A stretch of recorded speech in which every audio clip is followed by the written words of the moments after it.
शांति। 6 फरवरी 2021 की प्रातः मुरली बाप दादा की साकार महावाक्य है। बाबा बोले, मीठे बच्चे, तुम महावीर हो, तुम्हें माया के तूफानों से डरना नहीं है। एक बाप के सिवाय और कोई भी परवाह न कर पवित्र जरूर बनना है। प्रश्न है, बच्चों में कौन सी हिम्मत बनी रहे तो बहुत उच्च पद पा सकते हैं। उत्तर है, श्रीमत पर चलकर पवित्र बनने की। भल कितने भी हंगामे हो, सितम सहन करने पड़े, लेकिन बाप ने जो पवित्र बनने की श्रेष्ठ मत दी है उस पर निरंतर चलते रहो तो बहुत उच्च पद पा सकते हैं। किसी भी बात में डरना नहीं है। कुछ भी होता है, नथिंग न्यू। गीत है भोलानाथ से निराला। ओम शांति। यह है भक्ति मार्ग वालों का गीत। ज्ञान मार्ग में गीत आदि की कोई ज़रूरत नहीं है, क्योंकि गाया हुआ है। बाप से हमें बेहद का वर्षा मिलना है। जो भक्ति मार्ग की रस्म रिवाज है वो इसमें नहीं आ सकती। बच्चे कविता आदि बनाते हैं, वो औरों को सुनाने के लिए। उसका भी अर्थ जब तक तुम ना समझाओ तब तक कोई समझ न सके। अब तुम बच्चों को बाप मिला है तो खुशी का पारा चढ़ना चाहिए। बाप ने 84 जन्म के चक्र का नॉलेज भी सुनाया है। खुशी होनी चाहिए। हम अभी स्वदर्शन चक्रधारी बने हैं। बाप से विष्णुपुरी का वर्षा ले रहे हैं। निश्चय बुद्धि ही विजयंती। जिसको निश्चय होता है वो सतयोग में तो जाएंगे ही। तो बच्चों को सदैव खुशी रहनी चाहिए। Follow further. बच्चे जानते हैं, निराकार शिव बाबा ने जब से इसमें प्रवेश किया है तो बड़े हंगामे हुए, पवित्रता पर बड़े झगड़े चले। बच्चे बड़े होते कहेंगे जल्दी शादी करो, शादी बिगड़ काम कैसे चलेगा। भल मनुष्य गीता पढ़ते हैं परंतु उससे समझते कुछ नहीं। सबसे जास्ती बाबा को अभ्यास था, एक दिन भी गीता पढ़ना मिस नहीं करते थे। जब मालूम पड़ा गीता का भगवान शिव है, नशा चढ़ गया। हम तो विश्व के मालिक बनते हैं, यह तो शिव भगवानोवाच है। फिर पवित्रता का भी बड़ा हंगामा हुआ। इसमें बहादुरी चाहिए ना। तुम हो ही महावीर महावीरनी, सिवाय एक के और कोई की परवाह नहीं। पुरुष है रचता, रचता खुद पावन बनता है तो रचना को भी पावन बनाता है। बस इस बात पर ही बहुतों का झगड़ा चला। बड़े बड़े घरों से निकल आए, कोई की परवाह नहीं की। जिनकी तकदीर में नहीं है तो समझे भी कैसे। पवित्र रहना है तो रहो, नहीं तो जाकर अपना प्रबंध करो। इतनी हिम्मत चाहिए ना। बाबा के सामने कितने हंगामे हुए। बाबा को कभी रंज हुआ देखा? अमेरिका तक अखबारों में निकल गया। Nothing new. यह तो कल्प पहले मुआफिक होता है। इसमें डरने की क्या बात है। हमको तो अपने बाप से वर्षा लेना है, अपनी रचना को बचाना है। बाप जानते हैं सारी क्रिएशन इस समय पतित है, मुझे ही सबको पावन बनाना है। बाप को ही सब कहते हैं, है पतित पावन लिबरेटर। आओ तो उनको ही रस तरस पड़ता है। रहम दिल है ना। तो बाप समझाते हैं, बच्चे कोई भी बात में डरो मत। डरने से इतना ऊंच पद पा नहीं सकेंगे। माताओं पर ही अत्याचार होते हैं, यह भी निशानी है। द्रौपदी को नंगन करते थे। बाप 21 जन्मों के लिए नंगन होने से बचाते हैं। दुनिया इस बातों को नहीं जानती। पतित तमोप्रधान पुरानी सृष्टि भी बननी ही है। हर चीज़ नई से पुरानी ज़रूर होनी है। पुराने घर को छोड़ना ही पड़ता है। नई दुनिया गोल्डन एज, पुरानी दुनिया आयरन एज सदैव तो रह न सके। तुम बच्चे जानते हो यह सृष्टि चक्र है। देवी देवताओं के राज्य की फिर से स्थापना हो रही है। बाप भी कहते हैं, फिर से तुमको गीता ज्ञान सुनाता हूँ। यहाँ रावण राज्य में दुख है, राम राज्य किसको कहा जाता है, यह भी कोई समझते नहीं। बाप कहते हैं, मैं स्वर्ग अथवा राम राज्य की स्थापना करने आया हूँ। तुम बच्चों ने अनेक बार राज्य लिया और गवाया है, यह सबकी बुद्धि में है। 21 जन्म सतयुग में हम रहते हैं, उसको कहा जाता है 21 पीढ़ी। अर्थात जब वृद्ध अवस्था होती है तब शरीर छोड़ते हैं, अकाले मृत्यु कभी होती नहीं। अब तुम जैसे त्रिकालदर्शी बन गए हो, तुम जानते हो शिव बाबा कौन है। शिव के मंदिर भी ढेर बनाए हैं, मूर्ति तो घर में भी रख सकते हो ना, परंतु भक्ति मार्ग की भी ड्रामा में नूंद है। बुद्धि से काम लिया जाए, कृष्ण की अथवा शिव की मूर्ति घर में भी रख सकते हैं। चीज़ तो एक ही है, फिर इतना दूर दूर क्यों जाते हैं। क्या उनके पास जाने से कृष्णपुरी का वर्षा मिलेगा। अभी तुम जानते हो, जन्म जन्मांतर हम भक्ति करते आए हैं। रावण राज्य का भी भव का देखो कितना है, यह है पिछड़ी का भव का। राम राज्य तो सतयुग में था, वहाँ यह विमान आदि सब थे, फिर यह सब गुम हो गए, फिर इस समय यह सब निकले हैं। अभी यह सब सीख रहे हैं, जो सीखने वाले हैं वो संस्कार ले जाएंगे, वहाँ आकर फिर विमान बनाएंगे। यह भविष्य में तुमको सुख देने वाली चीज़ें हैं, यह साइंस फिर तुमको काम आएगी। अभी यह साइंस दुख के लिए है, फिर वहाँ सुख के लिए होगी। अभी स्थापना हो रही है, बाप नई दुनिया के लिए राजधानी स्थापन करते हैं, तो तुम बच्चों को महावीर बनना है। दुनिया में यह थोड़े ही कोई जानते कि भगवान आया हुआ है। बाप कहते हैं, गृहस्थ व्यवहार में रहते कमल फूल समान पवित्र रहो, इसमें डरने की बात नहीं। करके गाली देंगे, गाली तो इनको भी बहुत मिली है। कृष्ण ने गाली खाई ऐसा दिखाते हैं, अब कृष्ण तो गाली खा न सके, गाली तो कलयुग में खाते हैं। तुम्हारा रूप जो अभी है, फिर कल्प के बाद इस समय होगा, बीच में कभी हो न सके। जन्म बाय जन्म फीचर्स बदलते जाते हैं, यह ड्रामा बना हुआ है। 84 जन्म में जो फीचर्स वाले जन्म लिए हैं वही लेंगे।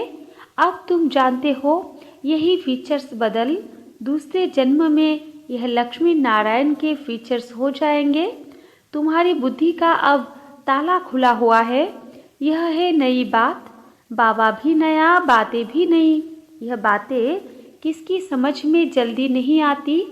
जब तकदीर में हो तब कुछ समझे। बाकी महावीर उनको कहा जाता है जो कितने भी तूफान आए हिले नहीं। अब वो अवस्था हो न सके, होनी है ज़रूर। महावीर कोई तूफान से डरेंगे नहीं, वो अवस्था पिछाड़ी में होनी है। इसलिए गाया हुआ है, अतीन्द्रिय सुख गोप गोपियों से पूछो। बाप आए हैं तुम बच्चों को स्वर्ग का लायक बनाने। कल्प पहले मिसल नरक का विनाश तो होना ही है। सतयुग में तो एक ही धर्म होगा, चाहते भी है वननेस एक धर्म होना चाहिए। यह भी किसको पता नहीं है कि राम राज्य रावण राज्य अलग अलग है। अब बाप में पूरा निश्चय है तो श्रीमत पर चलना पड़े। हर एक की नब्ज देखी जाती है, उस अनुसार फिर राय भी दी जाती है। बाबा ने भी बच्चे को कहा, अगर शादी करनी हो तो जाकर करो। बहुत मित्र संबंधी आदि बैठे हैं, उनको शादी करा देंगे। फिर कोई ना कोई निकल पड़ा तो हर एक की नब्ज देखी जाती है। पूछते हैं, बाबा यह हालत है, हम पवित्र रहना चाहते हैं, हमारे संबंधी हमको घर से निकालते हैं, अब क्या करना है। अरे यह भी पूछते हो, पवित्र रहना है, अगर नहीं रह सकते हो तो जाकर शादी करो। अच्छा समझो किसकी सगाई हुई है, राजी करना है, हर्जा नहीं। हथियाला जब बांधते हैं तो उस समय कहते हैं, यह पति तुम्हारा गुरु है। अच्छा तुम उनसे लिखवा लो, तुम मानते हो मैं तुम्हारा गुरु ईश्वर हूँ, लिखो। अच्छा, अब मैं हुक्म देता हूँ, पवित्र रहना है। हिम्मत चाहिए ना, मंजिल बहुत भारी है, प्राप्ति बहुत जबरदस्त है। काम की आग तब लगती है जब प्राप्ति का पता नहीं है। बाप कहते हैं इतनी बड़ी प्राप्ति होती है तो अगर एक जन्म पवित्र रहे तो क्या बड़ी बात है। हम तुम्हारे पति ईश्वर है, हमारी आज्ञा पर पवित्र रहना पड़ेगा। बाबा युक्तियाँ बता देते हैं। भारत में यह कायदा है, स्त्री को कहते हैं तुम्हारा पति ईश्वर है, उनकी आज्ञा में रहना है, पति का पाँव दबाना है, क्योंकि समझते हैं ना लक्ष्मी ने भी नारायण के पाँव दबाए थे। यह आदत कहाँ से निकली? भक्ति मार्ग के चित्रों से। सतयुग में तो ऐसी बात होती नहीं। नारायण कभी कोई थकता है जो लक्ष्मी पाँव दबाएंगी।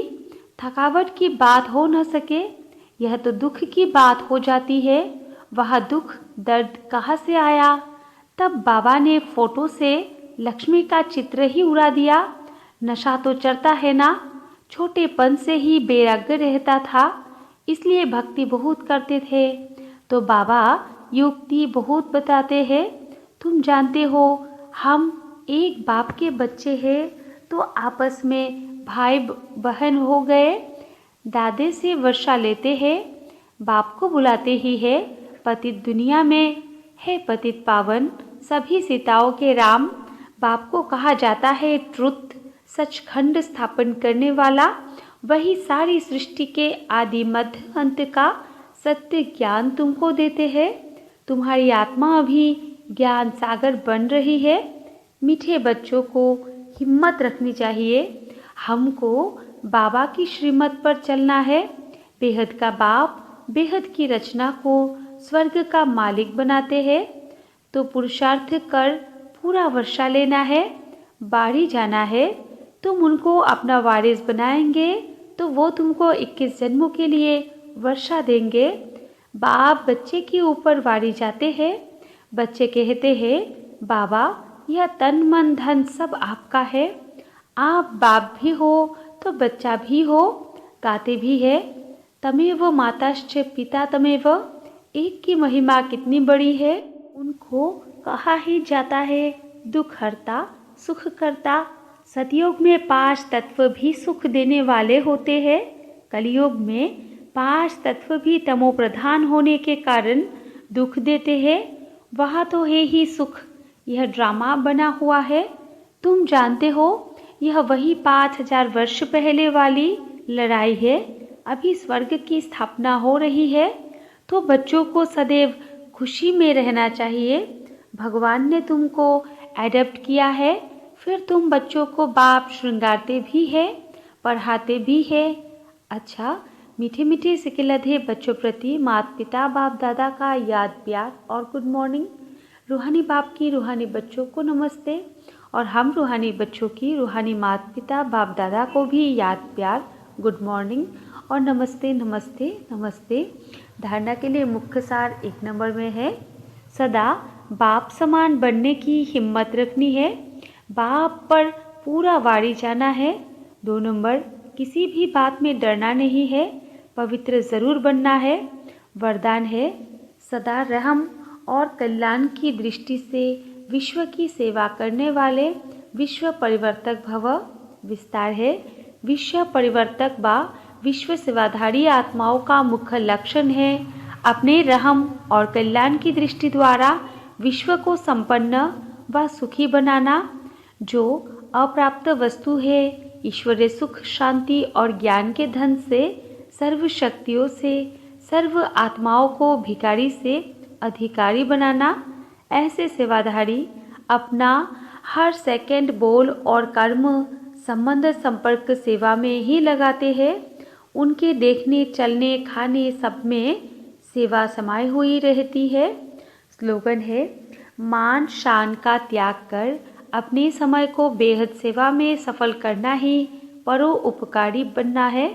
मातेश्वरी जी के अनमोल महावाक्य है, परमार्थ से व्यवहार स्वतः सिद्ध होता है। भगवानुवाच है कि तुम मेरे द्वारा परम अर्थ को जानने से मेरे परम पद को प्राप्त करेंगे। अर्थात परमार्थ को जानने से व्यवहार सिद्ध हो जाता है। देखो, देवताओं के आगे प्रकृति तो चरणों की दासी होकर रहती है। यह 5 तत्व सुख स्वरूप बन मन इच्छित सेवा करते हैं। इस समय देखो, मन इच्छित सुख न मिलने के कारण मनुष्य को दुख अशांति प्राप्त होती रहती है। सतयुग में तो यह प्रकृति बाअदब रहती है। देखो, देवताओं के जड़ चित्रों पर भी इतने हीरे जवाहरात लगाते हैं, तो जब चैतन्य में प्रत्यक्ष होंगे तो उस समय कितने बेभव होंगे। इस समय मनुष्य भूख मरते हैं और जड़ चित्रों पर करोड़ों रुपए खर्च कर रहे हैं, तो यह क्या फर्क है। ज़रूर उन्होंने ऐसे श्रेष्ठ कर्म किए हैं, तभी तो उन्हों के यादगार बने हुए हैं। उनका पूजन भी कितना होता है।